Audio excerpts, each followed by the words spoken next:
Welcome back to another inspiring journey of creating art. Today we're taking a trip into the ancient world, a time when giant creatures once ruled the earth.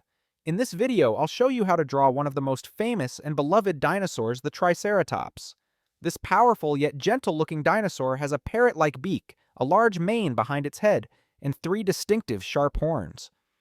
We'll start with simple shapes, go through each step at your own pace, and gradually build up to a complete drawing that's uniquely yours. Now get your paper, pencil, or digital drawing tablet ready. Once you're ready, we'll start by sketching out the general shape of the Triceratops' body.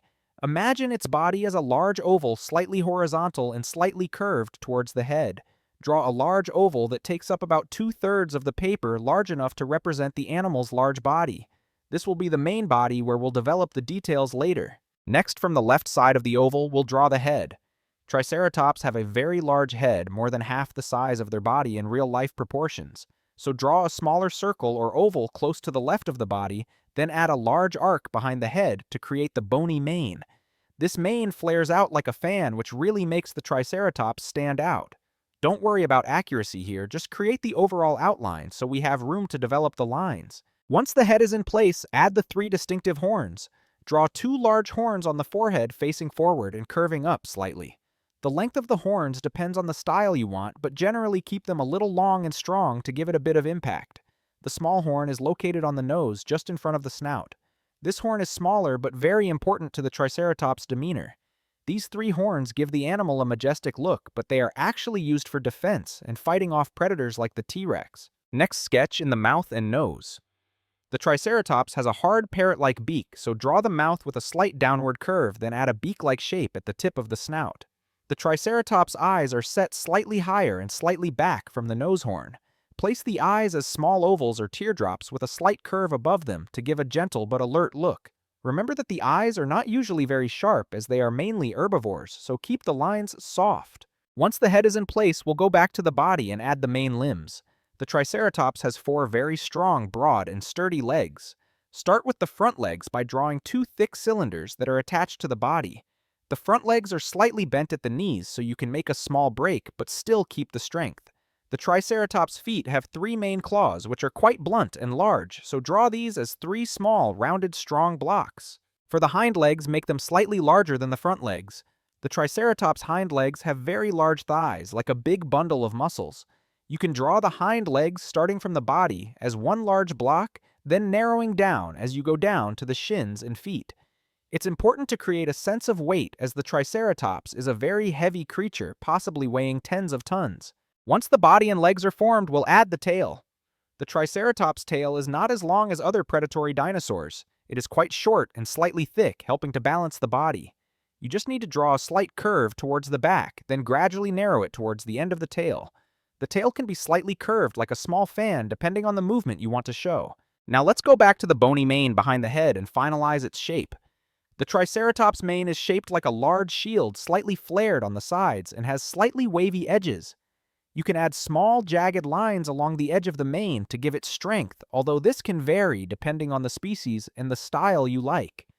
Add some curves inside the mane to give it a sense of thickness. Once the overall outline is complete, we will start to outline it with more solid lines. Outline the head horns, mane, body, and legs with clear lines, but keep the softness in the muscles and the hard edges in the horns and beak. Remember that the difference between materials like skin, bone, and horn will be reflected in how you place the strokes. Next, we'll add the skin texture.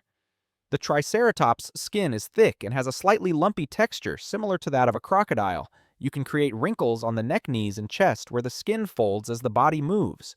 Add small dots or long streaks along the body to show the texture of the skin. Avoid making it too thick, just enough to give it a sense of life. The next step is to add shadows and light. Imagine the light coming from above or from an angle you like. Since Triceratops is a large-bodied creature, the shadows will be quite dark under the belly, under the neck, and in the crevices between the legs. Shade lightly under the mane, under the body, and inside the crevices. Use soft gradients to create a sense of volume. If you are coloring, you can choose earthy browns, moss greens, grays, or light oranges depending on your style. Scientists are still debating the true color of Triceratops, so you can be creative. The back can be darker, the belly can be lighter to create contrast. The horns can be gray or ivory, the bony mane can be colored to add highlights. When the painting is almost finished, look at the whole picture again. See if the proportions are harmonious, the outlines are smooth, the horns are even, and the colors are natural. If there is any place that needs to be adjusted, do it gently so as not to break the overall picture. Finally, sign your name in the corner of the picture. This is your creative mark, the result of a patient and delicate process. Thank you for accompanying me on the journey of drawing a triceratops today. Hopefully, through each step of the tutorial, you will not only create a beautiful picture, but also feel the excitement of exploring the ancient world. See you in the next videos, where we will continue to discover many other interesting creatures. I hope you always keep your passion and creativity in every stroke of your drawing.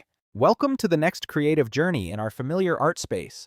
Today we will learn together how to draw a special creature that lives in the ocean and deep rivers, the eel.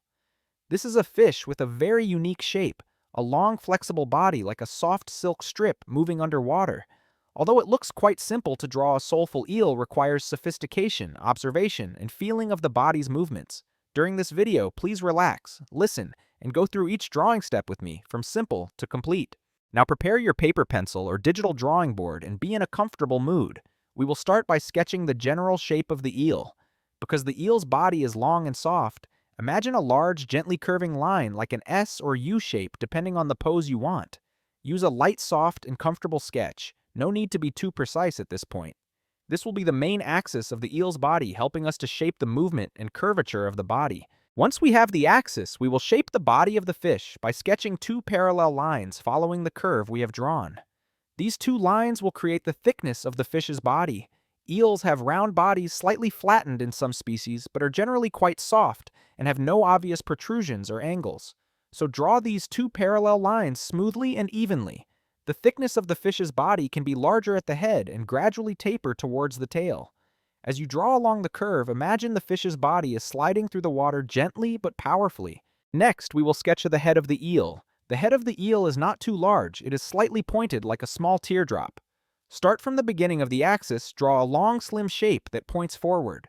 The snout of the eel is pointed but not sharp. You can draw it slightly curved down. The mouth is usually small and located near the bottom of the head, not too obvious, so you only need a very thin curve to express it. Next, we will place the eyes of the eel. Because eels often live in low-light environments such as the bottom of rivers and seas, their eyes are small, located slightly high on the head. You can place a small circle or oval above the head slightly behind the snout. Just a slight curve to make the eyelids is enough to create the gentle but mysterious look of this fish. Now we will come to the important part that creates the characteristics of the eel, the tail. The eel's tail does not branch into two branches like many other fish species, but is attached to the body like a soft continuation. To draw the tail, make the two parallel lines of the body gradually narrow and end in a slightly flattened shape like a small ribbon. This tail needs to be very soft, not sharp, as this is the feature that helps the eel swim gracefully in the water. Once the body and tail are done, we move on to the fins. The eel has a dorsal fin that runs almost all the way from the middle of the body to the tail. Draw a thin line along the back of the fish, rising slightly and then dropping. The ventral and pectoral fins are very small, and in some species they are almost invisible. So if you want to keep it natural, just draw two small pectoral fins with a curve near the head, or you can omit them if you want a minimalistic look. Now that the overall shape has emerged, we will make the eel's body more defined by redrawing the outlines. Use a firmer hand to redraw the head, body, and tail. Make sure the outlines are smooth and not bent, as the eel's body does not have any sharp turns. The strokes should be smooth, as if depicting a body moving underwater. Next, we will add details of the skin texture. The eel's skin is smooth and slightly shiny, sometimes with small spots or light veins running along the body. You can add a few thin curves running along the body to create a soft feeling. If you want to show the strength of the body, you can add some light emphasis on the bends, suggesting the muscles are tensing as the eel swims. But don't add too much detail, because the beauty of the eel lies in the simplicity and flexibility of the shape. Now, we will move on to adding shadows and shading. Imagine the light coming down from above. You can make the upper part of the body darker, while the lower part gradually lightens to create the effect of light reflecting off the water. Use light, even layers of shadow to create the feeling of smooth and slippery skin. Avoid applying too much shade, because that will lose the elegance of the eel's body.